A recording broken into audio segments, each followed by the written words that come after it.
So welcome to the Southern IPM Hour. Today is going to be about the Office of Pest Management Policy, or OPMP is usually what it's referred to. I'm really excited about this one. I'm excited to learn more about OPMP. I know ways that we partner with them now, but as far as all the things that they do, I'm definitely excited to learn more about it. And this is presented by the Southern IPM Center. And we present research issues and programs in integrated pest management from the Southern region through this webinar series. And some things like this one are also of a national scope. And typically the IPM hour takes place on the first Wednesday of the month at 1 p.m. Eastern. I'm Kayla Watson. I'm the communication director of the Southern IPM Center, and we're housed at NC State in UGA with a mission to coordinate IPM across the region. We're also one of 4 regional IPM centers supported by USDA NIFA Crop Protection and Pest Management Regional Coordination Program. And speaking of that program, USDA NIFA has released their RFA for the Crop Protection and Pest Management Applied Research and Development Program, that's ARDP. And they're going to have funding for up to $325,000 per project. And that purpose of that program is to address high priority issues related to pests and their management using IPM approaches. So make sure you check that out if that's something that could be helpful to you. That deadline is February 13th. So you do have until after the beginning of the year to get that in. But I wanted to make sure that you knew about that opportunity. As far as the webinar today, it is going to be recorded. So we are going to be able to share that out after the webinar. And if you have any questions for the speaker as we go throughout the talk, we'll be answering those at the end. So you can type those questions in the Q&A located on your Zoom control panel. But our speaker today is the director at the Office of Pest Management Policy. And Kimberly is going to be talking to us about OPMP, where in this role, she leads the development and coordination of USDA policy on pesticides, biotechnology, integrated pest management, and related topics. So welcome, Kimberly, and thanks so much for being here. Great. Thank you so much. I'm really excited to be here as well.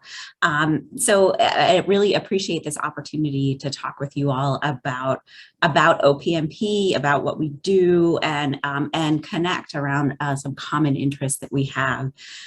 So my name is Kimberly Nesci. I'm the director of OPMP, and have been in my role since the end of January of this year. I'm an entomologist by training. I got a master's at the University of Maryland with Galen Dively, and then worked at a consulting firm for a couple of years before joining the U.S. Environmental Protection Agency in 1999.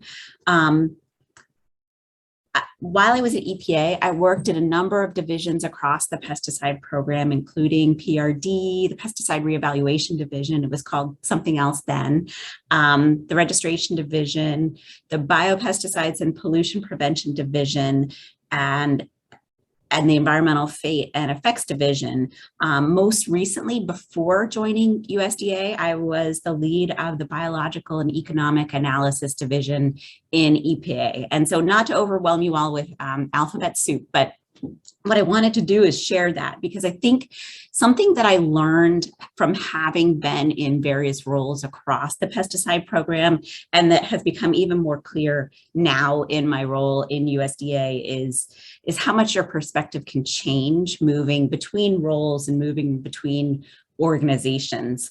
And that what you'll learn in different roles and from where you're sitting is also hugely valuable to future roles that you might have.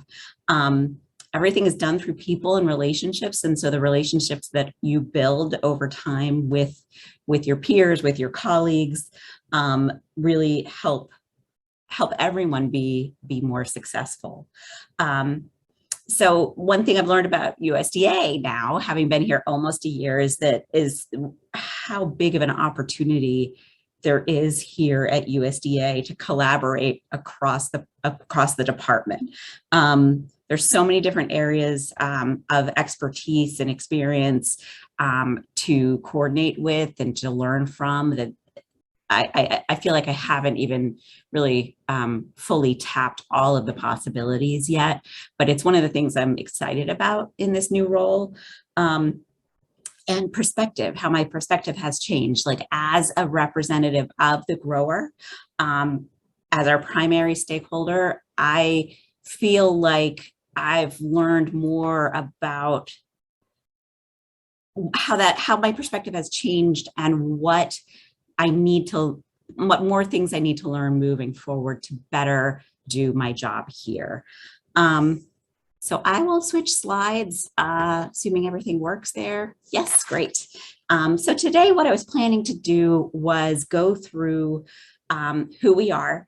I already covered me a little bit, but also our goals and priorities and challenges for 2023 and beyond, including some opportunities that we've identified, and provide some discussion and question time at the end, as Kayla mentioned. So please feel free to add questions to the chat, and we'll should have plenty of time at the end, and I'll make sure to meet the time targets.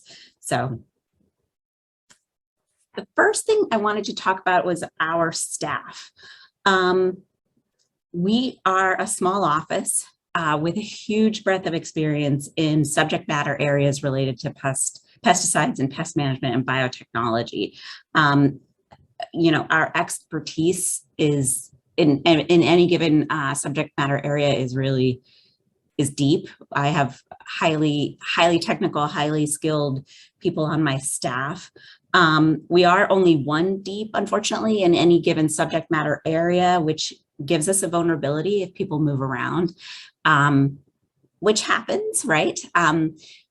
But we are fully staffed at the moment, which I'm really excited about. And my goal in staffing up OPMP was to bring in people that complemented the team that I had before I brought in our new folks, complemented the style, filled in some knowledge gaps and skill gaps, and make sure that who I brought in contributed to the greater good of OPMP. And part of the reason for that is because everything I was hearing before I started the job, as I started the job, from my current boss, was how great this team was, and let them do what they do. I have experienced that over the past year in spades, in their work to get me up to speed so that I can do this job effectively, but also in their work, in their core work, in their work to represent growers, in their work to do what they do best. So really, one thing I've said in the past, and it just becomes more and more true the longer I'm here, is that we are better than the sum of our parts. So we have our executive assistant, Lori Quaid. She does scheduling and contract work as well. And if you want to come in to talk with us, Lori is probably a good point of contact on that. Clayton Myers is our entomologist. I know you all have worked probably quite a bit more with a lot of these people on the list than you have with me to date, but Clayton's amazing. He's been with the office, I think, the second longest, and the person that's been with our office the longest is Julius Fajardo. He's our plant pathologist. He has been here about 10 years. We also have a weed scientist, Cameron Douglas. Alyssa Arnold is our ecological risk assessor and the lead on Endangered Species Act compliance, which we'll get to a little bit later. That's a big topic for us. We have a human health risk assessor, one of our newest employees, Julie Van Alstein. Our biotechnology coordinator is Anastasia Bodnar. And then our three newest employees are Julie Van Alstein as our human health risk assessor, our economist, Michelle Ranville, and our biologist and data scientist, Claire Paisley Jones. So one thing I wanted to make sure to mention about these folks is we have significant experience at EPA's Office of Pesticide Programs. All the names in green are folks who previously worked in EPA's Office of Pesticide Programs. They may have come here, ended up in OPMP through other pathways, but they all have extensive experience in their subject matter areas, in the pesticide program. So what that does is it gives us, as I said earlier, perspective, a ton of perspective on how EPA operates its program, how EPA tends to think in terms of making decisions around pesticides, and makes us more effective at our jobs representing growers. Also relationships. We all have relationships back with folks from the pesticide program, and existing trust that we value and need to maintain. It's an important part of us being effective, but also us being genuine and authentic. And we do share many of the same values with folks back in the pesticide program. So I think that maintaining that trust for me is critical. So first, a little bit of the history of OPMP and why we were created and our responsibilities. So we were created and first funded in the late 90s in response to concerns of specialty and minor crop producers regarding their opportunities to have a meaningful dialogue with EPA on the implementation of the Food Quality Protection Act. So the Food Quality Protection Act fundamentally changed how EPA regulated pesticides and some of the standards that needed to be met in order for EPA to approve a product, a use, to reevaluate a chemical. And we're in a very similar situation today with regards to the Endangered Species Act. So I know a lot of you know that EPA is changing its approach. It's working to come into compliance with the Endangered Species Act as part of its program. And I think that it's familiar to a number of us who have had been in the pesticide program for many years, and that this change is a fundamental change also, and will affect growers. And so our role in the Endangered Species Act consultation process, or in the Endangered Species Act working group, is critical. So we were originally located in USDA's Agricultural Research Service, and we now reside in the Office of the Chief Economist. So the Office of the Chief Economist is a small office that works directly for the Secretary, and it provides a lot of opportunities for us in that office to collaborate with other economists. So our economist, Michelle, is able to collaborate with other economists in the Office of the Chief Economist, and synergize each other's work. And I'll give some examples of that a little bit later in the webinar. And we are responsible for developing USDA policy on pest management, pesticides, and agricultural biotechnology. On consulting, we consult and communicate with stakeholders on actions taken by EPA and other agencies. We provide federal leadership in IPM and agricultural biotechnology. And we coordinate within USDA and outside of USDA with other federal and state entities.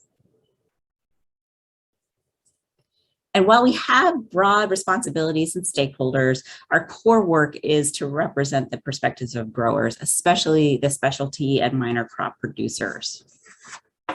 So some key activities, we work in registration review, EPA registration review and new AIs. We have a role in that, and I'll talk about that again a little bit later in more detail. Data gathering for regulatory needs. We do partner with other parts of USDA, as I mentioned, and we are working to conduct some surveys of pesticide use, an authority granted to us by the 2018 Farm Bill. We have a formal consultation role in interagency rulemaking consultations. The Endangered Species Act, as I mentioned, crop uses of antibiotics and antimicrobials is something that we're actively engaged with CDC and others around. Biotechnology coordination, issues of the day, all things pest management, and science communication on pest management. That's something that we're working on as well. And as we move through the presentation, be thinking about other things that you all might suggest we consider doing, because I think that's one of the things that would be beneficial to me coming out of this webinar is if you have ideas or thoughts about other things that we could be doing to better represent growers. I'd love to hear that at the end. So thank you in advance. Under biotechnology coordination, we advance the development, implementation, and public understanding of biotechnology, and we support USDA biotech policies and programs. We provide technical and policy support to the Office of the Secretary and other decision makers, including USDA, EPA, FDA, and Congress. We represent USDA at a national and international scientific and policy as well as at domestic and international negotiations.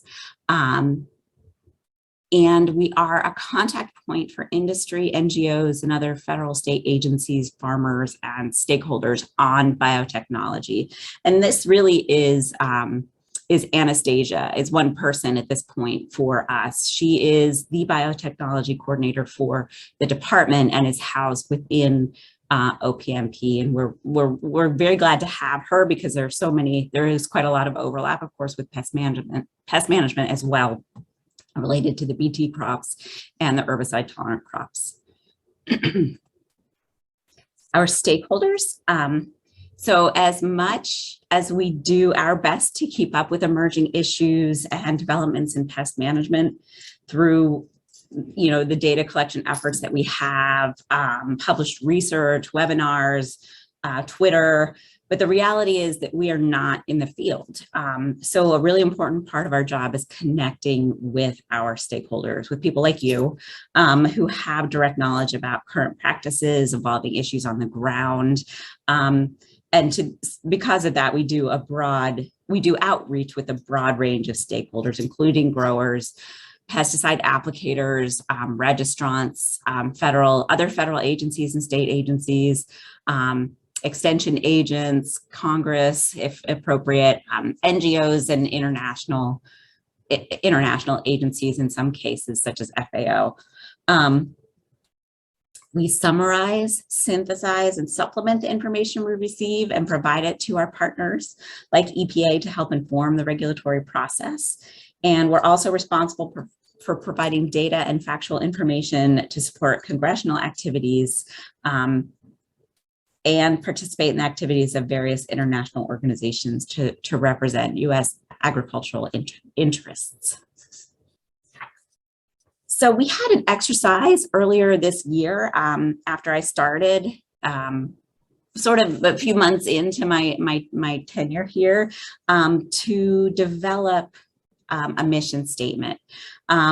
We identified our shared values and aligned our shared values into a mission statement that really sort of wraps that everything I've said in the past few slides all up into one good statement. And the tagline we like to use also is we give a voice to growers. So we give voice to growers and advocate for sustainable decisions about pest management tools and agricultural biotechnology by analyzing and synthesizing information on these tools, policies, and practices, and by coordinating activities across the department and with federal partners. Now, this isn't on our webpage yet. We will have efforts in the next year to do some updates to our webpage, but I really liked how we all came together to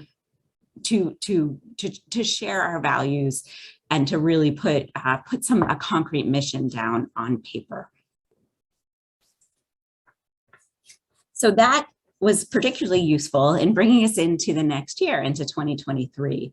So our goals and priorities for 2023 are to maintain our voice at the table using the relationships that we have, to engage early with EPA in registration review actions and other regulatory actions, to engage actively with EPA on Endangered Species Act compliance, to use the resources that we have available to us effectively, and to leverage the opportunities that we have that we know of, and any additional opportunities that may become available. For example, there's an executive order on the bioeconomy that was signed at the end of September. Anastasia, in her role, has had a piece of that, and is overseeing implementation at this point, while the department figures out how to staff up a team to help do this. And our common interests, to leverage the common interests that we have with our stakeholders, with EPA, with other federal partners that exist. And we've identified a number of them. And we want to find ways to capitalize on some of these common interests, because they can be jumping off points for better refined risk assessments, better decisions, and additional work that we can do to bring clarity to things that need some clarity around how pesticides may be used in certain situations. So challenges for 2023. So this looks the same, right?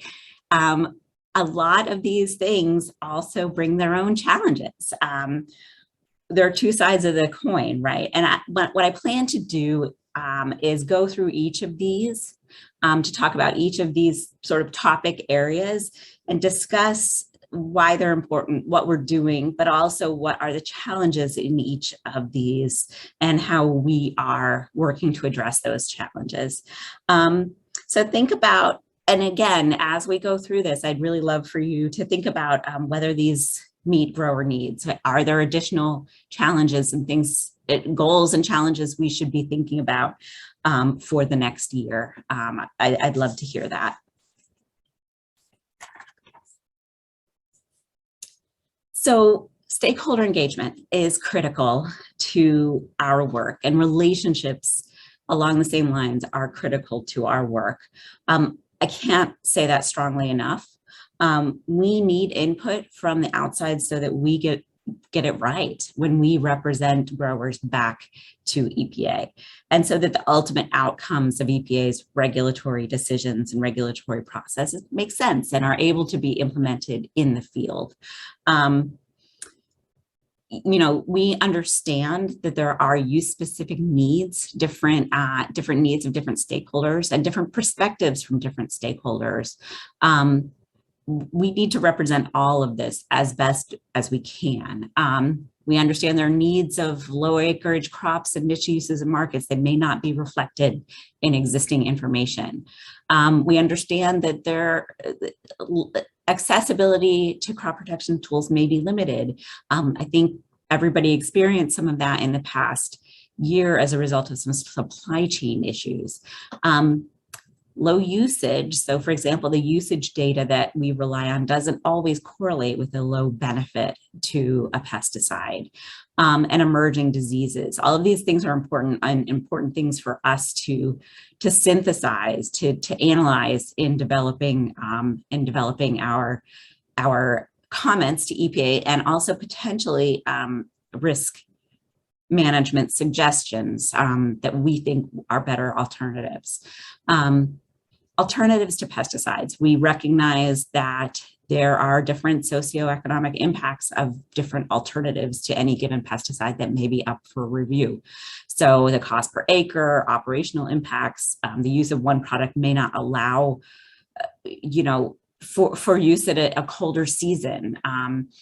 There are trade-offs to alternatives. There's rarely a one-for-one alternatives. Again, viability of the alternatives, whether it actually works on the target pest, or another pest that happens to be controlled by one product may not be controlled by another product, even if it's not necessarily the primary target. And then resistance and integrated disease management.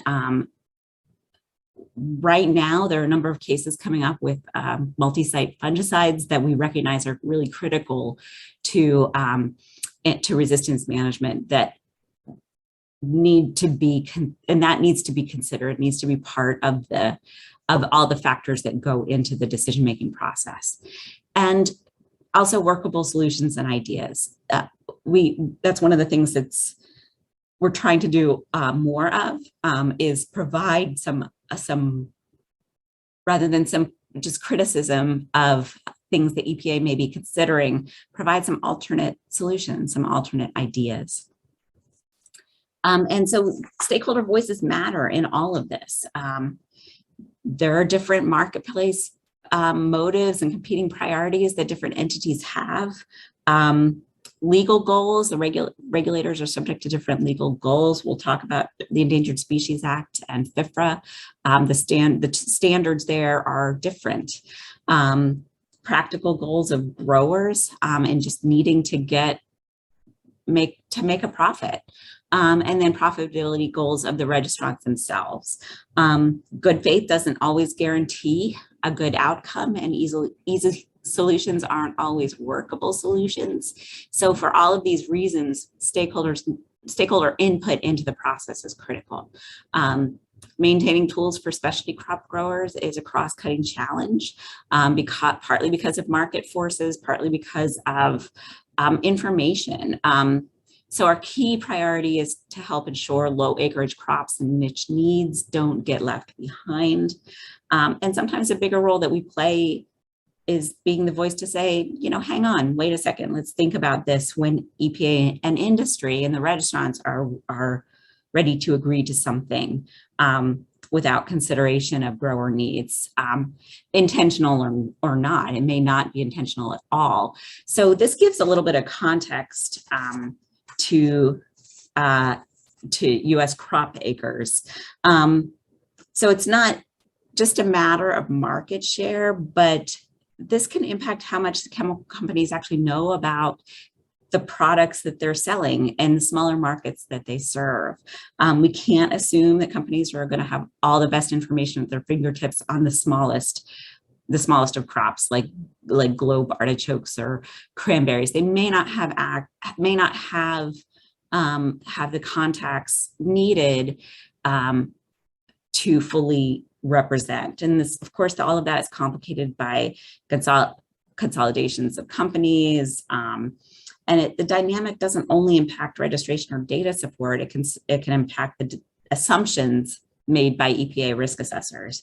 So if there isn't enough critical mass or resource support to inform standard operating procedures or exposure assumptions that are used in risk assessments around specific crops, the assumptions made are typically conservative to be protective.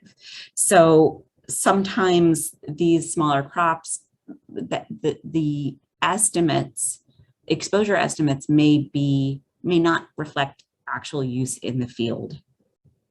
So how does this all come into play in practice? In the pesticide regulation process, EPA is the agency responsible for federal pesticide regulation. Among other things, EPA's Office of Pesticide Programs evaluates potential harm from pesticides to humans, wildlife, and water resources, approves pesticide labels with use directions and restrictions intended to reduce risk, conducts periodic reevaluation of pesticide registrations every 15 years, and their primary pesticide enforcement authority falls to states with federal consultation out of the Office of Enforcement and Compliance Assurance. EPA is also responsible for things like setting tolerances or legal limits for pesticides in food. They also do rulemaking on various aspects of occupational and worker safety, and through regional offices in cooperation with the states. Again, EPA also carries out enforcement activities. I want to note here that USDA is strongly supportive of all of these efforts. And there are many, many strengths we see with the US pesticide regulatory framework. It's grounded in science and based on the full assessment of risk, not simply the hazard of the chemical, with risk being a factor of exposure and hazard. There is strong recognition and consideration of the benefits of products. There are provisions for transparency and public participation in almost every major decision under consideration.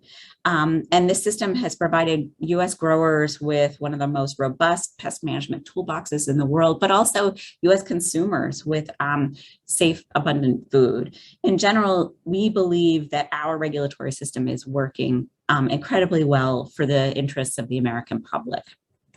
So what is our role in this then? Our role is to provide context and usage information to help assist EPA in their assessments, in their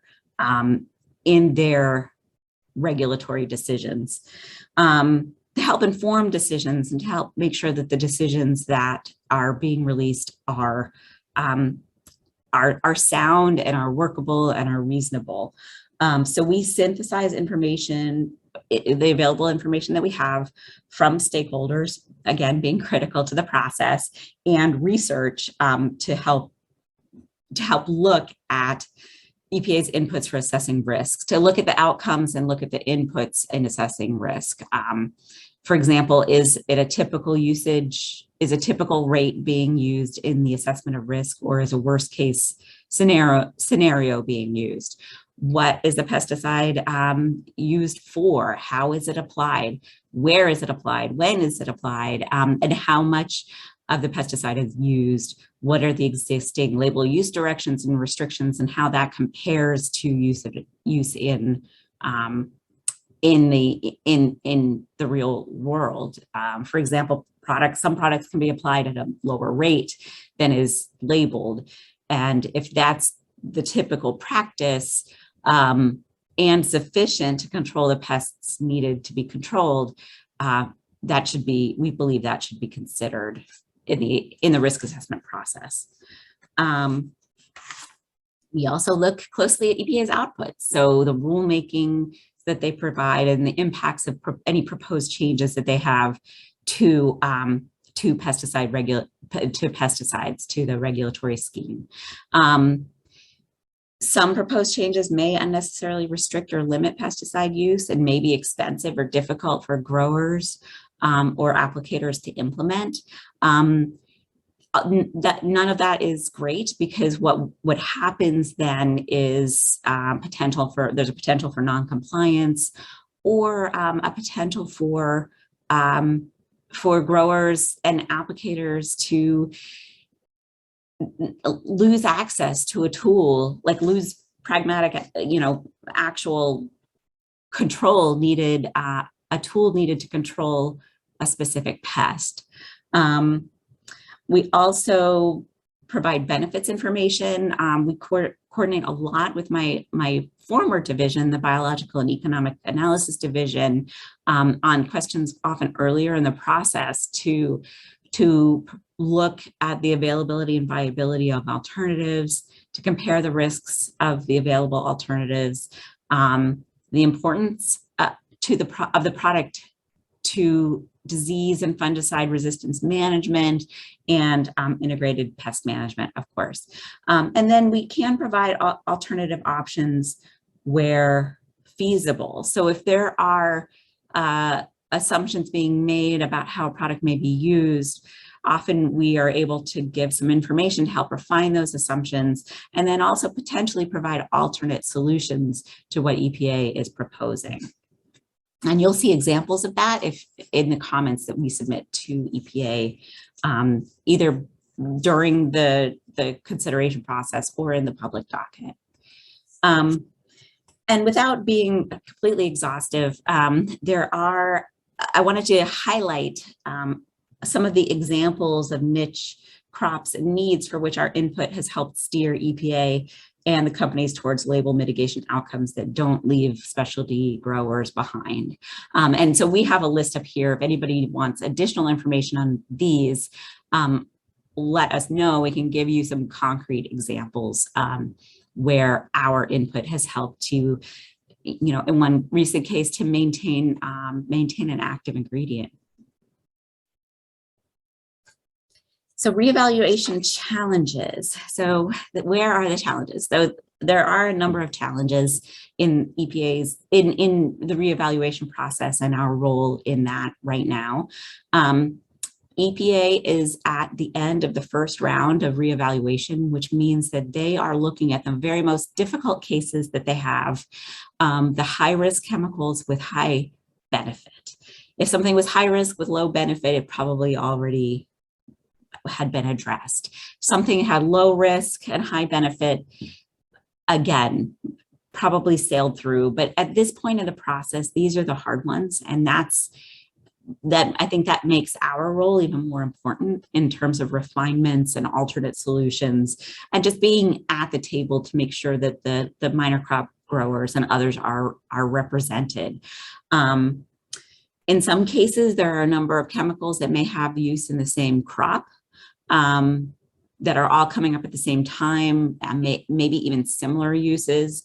For example, cotton, there are a number of chemicals coming up that are really critical to cotton right now. So that's a challenge that we will all have, us and EPA, that we'll be looking at. And then grouping of cases. And which is a good thing. This is a good thing, a good challenge to have, but it does make the process a little bit more difficult. For example, with the rodenticides, there are 11 active ingredients and 4 decision documents that were all released recently at once. And it's great. The EPA is in the process of looking at all of those together, but it also, of course, is a challenge because it's a lot to look at once. Just a pragmatic challenge. It's a lot to look at once. It's a lot for EPA to release at once, but also quite often these are alternatives for each other. And that needs to be considered in the ultimate, in the final decision. And then literal challenges. EPA is constantly, or had been constantly being challenged in court and subject to lawsuits around the compliance with the Endangered Species Act. EPA is also concerned about the potential for lawsuits associated with the 2022 registration review deadline that was at the end of fiscal year 2022. So there's some fear around the lawsuits around that because there are vulnerabilities there, and a real interest in making sure that the decisions that are being made are sound. So our role in the Endangered Species Act, talking about lawsuits always brings up the Endangered Species Act. First, what does the Endangered Species Act require? So ESA requires federal agencies to consult with the services to ensure that their actions will not jeopardize the continued existence of any listed species or adversely modified designated critical habitat.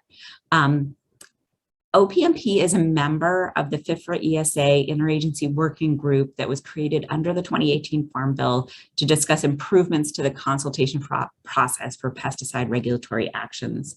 And then it was reconvened, the IWG was reconvened in November 2021 to improve protections for species and enhance transparency.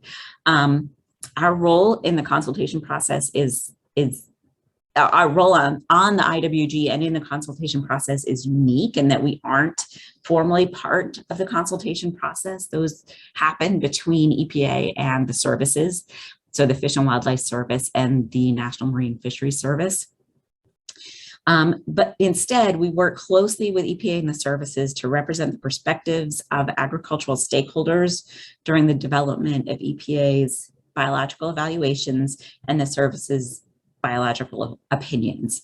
And the work includes, again, synthesizing and distilling the information that is available to us to help refine assessments if there is an opportunity for that, or better identify mitigation options, hosting and facilitating discussions on ESA topics with growers and other stakeholders, providing typical use of information, distilling documents for our stakeholders, because very often the Endangered Species Act evaluations are quite lengthy and complex, and ensuring that the practical needs of growers are accounted for and discussed. And I'm keeping my eye on the time, Kayla, just so you know. Couple more slides. our goals around the Endangered Species Act are to actively participate as a member of the working group and maintain our seat at the table, engage in mitigation discussions with EPA and the services to make sure that those reflect an understanding of the typical use patterns, consider alternate options to ensure that voices are heard, grower voices are heard, and ensure that appropriate public notice and comment processes are followed when required. And of course, improving communications with stakeholders on ESA processes and outcomes, and enhance external awareness of the current current actions of current events. For example, the recent release of EPA's revised work plan. Under resources, as I mentioned earlier, we are fully staffed, which is wonderful for all of us, and especially me. It's really great to have the team fully staffed and working together on all of the things I've talked about earlier in the webinar. We want to use what we have available to us in the best way possible. Farm Bill surveys, I mentioned earlier, a 2018, an opportunity provided by the 2018 Farm Bill that allows us to conduct surveys of pesticide usage or use practices. I shouldn't say usage, really surveys of pesticide use practices, and figuring out how to effectively use those to help address information gaps, to help inform decisions.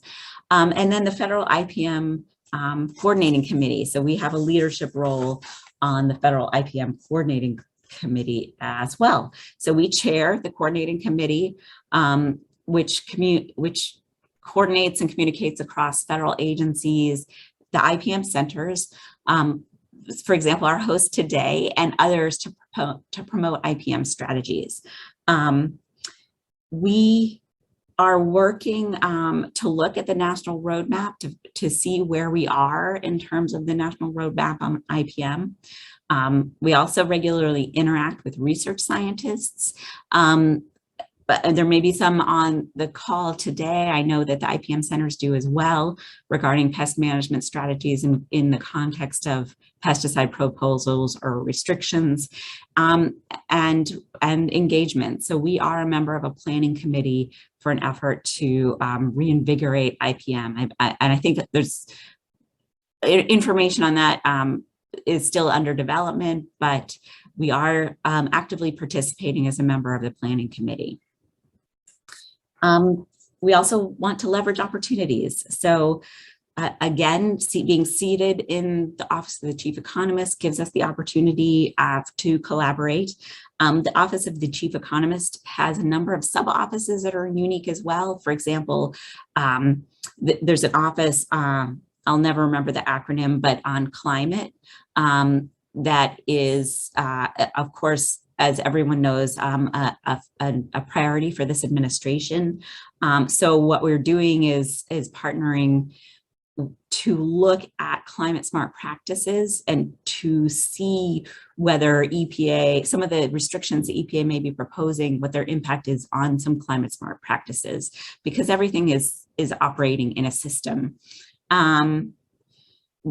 Recently, we found that there's likely to be some information on farm sizes that may also be useful in informing assumptions and risk assessment, but also sustainability and food loss and waste. There are a number of fumigants that are important to help preserve food that if use is lost, it could increase food waste, and that, you know, there are checks and balances for everything.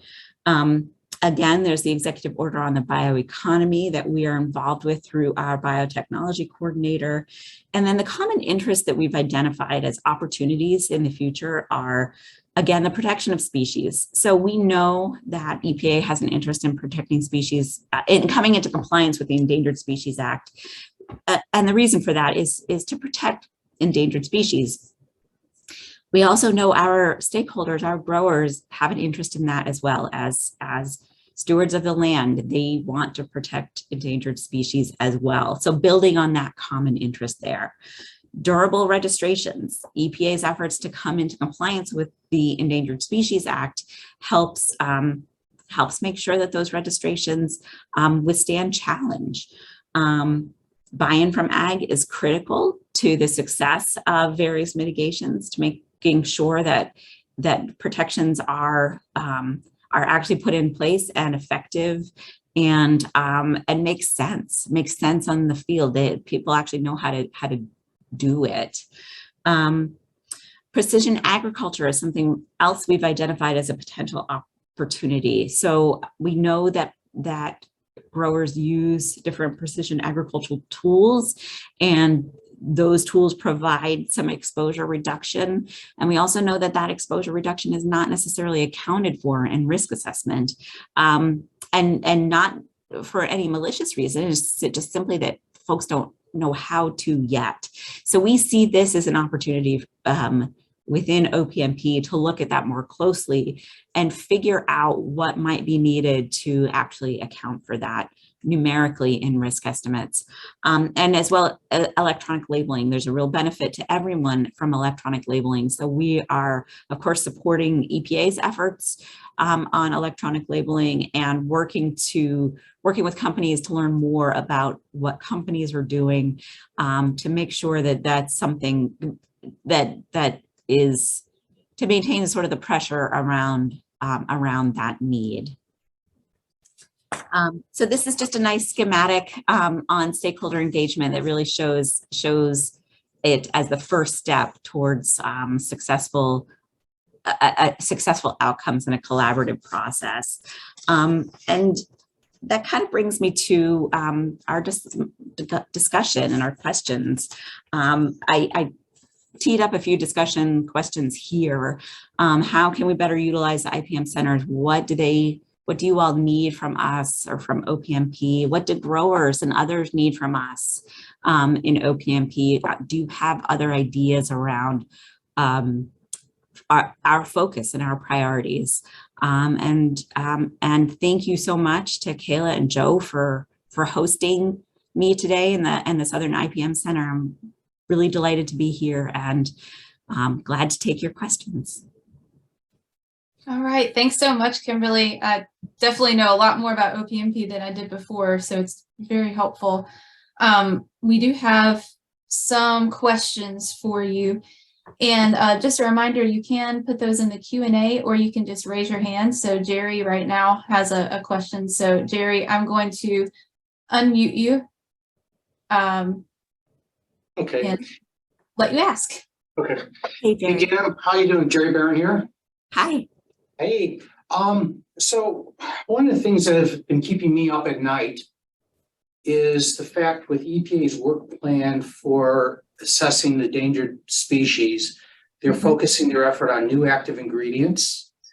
They're also focusing their efforts on existing litigations and new uses of existing active ingredients. The world that the IR4 project, when we develop many of these uses that you were talking about for specialty crops, when we develop those, we fall into that niche. And we're a little concerned, again, keeping me up at night, how are we going to be able to get some of these actions through without having those become part of the litigation bucket? And I guess is, have you considered that? And do you have any advice, or are you guys doing anything to address that niche that's puts us in a very vulnerable situation?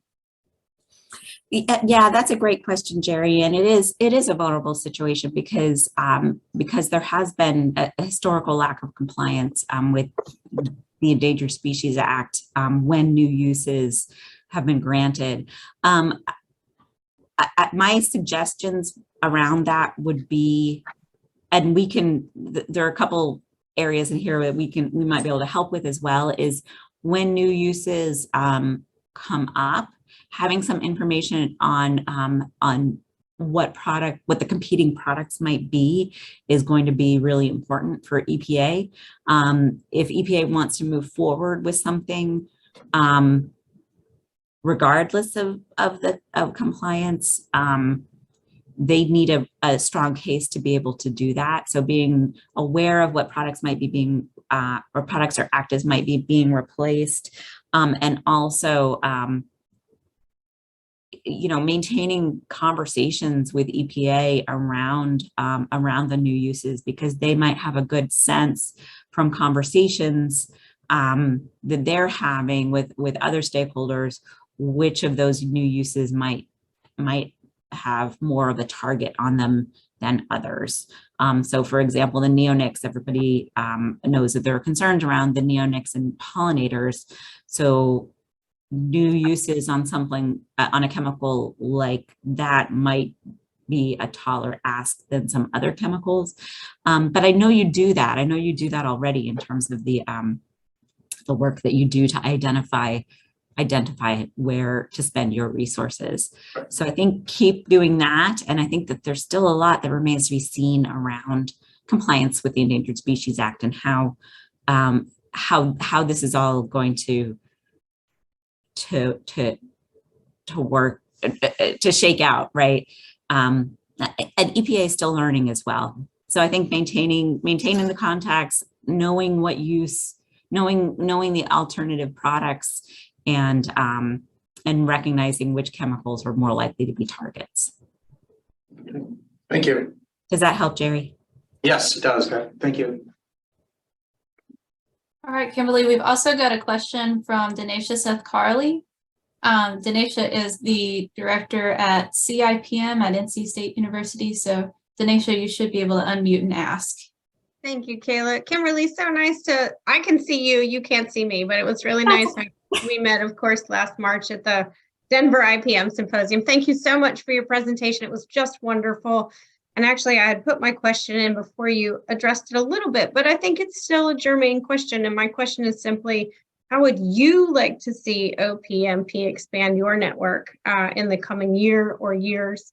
I know you're still settling into your position there, but when I was the director for the Southern IPM Center, we had wonderful connections back in the day. And, as staff turns over, it gets harder and harder to keep track. And aside from the regional IPM centers, which of course are a wonderful opportunity to stay in touch, how do you guys want to expand your network moving forward? Well, I think there are a couple of things that spring to mind for me. One, opportunities like this really help, I think, for folks to get to know me, to know us, and we're happy to do things like this as much as possible, because it really does, sort of put a face to the name and let you all know who we are and what we're about. The other thing that I think is promising over the next year is travel starting to happen again. People, I think the pandemic is still a pandemic, but with vaccines and other opportunities, folks have been able to start travel again. And so I think I will be supporting that for my folks in terms of getting people to meetings. I know the Weed Scientists Society of America meeting this year in January is going to be in DC. So of course that will be an easy thing for us to be able to attend and speak with folks. But making the effort to do things like this, to travel to professional meetings and other meetings and have conversations, and other things that you might think of, like, shoot them to us. We are certainly open to that. Great, thank you, Kimberly. And also, I'll put a bug on your ear right now because I have you, and then I'll stop talking so someone else can ask a question. But we're also in the process of planning a workshop around precision ag and how it provides the potential for, reduced risk of exposure and how that might influence how the ESA is looked at. Anyway, I'll make sure I send you an email so that your team can be involved if you would like. Yeah, I would love that. And I will say that we would love to be involved, because it's certainly something that has come up for us. It's not accounted for right now, and it's not unusual anymore, right? It should be. So that's right. And anyway, I'll send you an email, so be on the lookout for that. And again, thank you so much. Thank you, Danesha. Good to see you. All right, we've also got a question from Michael Bledsoe. So Michael, you should be able to ask your question now. Can you hear me? Yes, Yes. I can. Hey, thank you. Testing 1, 2. Thanks a lot, Kimberly. I thought you did a great job. And I have never had an opportunity to see the big picture before. I've worked with Julius for years. He's done a nice job reaching out. I have not heard anything from the pathology end or some of the others. I represent pretty much the greenhouse vegetable hydroponic market. And although there's several great people out there, I'd like to make sure that as you guys get back into this again and that I'm brought back into it if possible. That also includes hemp. I coordinate the team for IR4 on looking for new projects for hemp. In Canada, we're a major grower of cannabis and hemp. In the US, I was on the board with IR4 for years, and so I just picked that up as a support. But things to keep that in mind. But before I go any further, I really wanted to jump back to the Endangered Species Act. Jerry brought up, there is no bigger challenge you got, or in fact, the industry has over the next decade over the endangered species. I mean, we go into IR4, which is a phenomenal process. And we put projects in there, and what may have taken 3 to 4 years may never even come out anymore because they may not be getting the support they need to know how important it is to the growers that put it in, which, as you know, minor crops. I mean, I looked at your list. I think the smallest one you had was like 3,000 acres. I mean, 7,000 acres or under. The greenhouse vegetable industry in the United States is 2,800 acres. But the greenhouse industry itself in the US represents over 75% of all fresh market tomatoes. So it's a small but powerful, if you would. So putting that all in mind, we just want to make sure that any support that we as stakeholders can help on that, and that you can lead the charge on, because we don't have the forum you may have.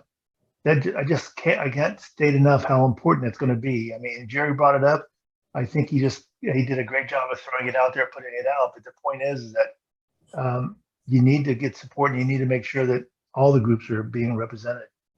Again, thank you for taking time to do this. I actually got the note about it. And I sent it around to everybody because I thought it was an opportunity for a lot of us to learn from you folks. And thank you again. Thank you. I appreciate that. And if you send me your contact information and the areas that you represent, I can make sure to add it to our I'm sure we have it. And I know if Julius has been working with you, we have it, but it would be helpful for me to have as well. Kimberly, is your email address on the chat? It's in the slides, but oh, great. Alyssa, thank you. My team, my fantastic team, reading my mind. I love it. Thank you, guys. Thank you. I think we've got time maybe for one more question. And we've got one from Jean Fang. So I'm going to let you ask your question if you'd like. And you'll have to unmute yourself still, but.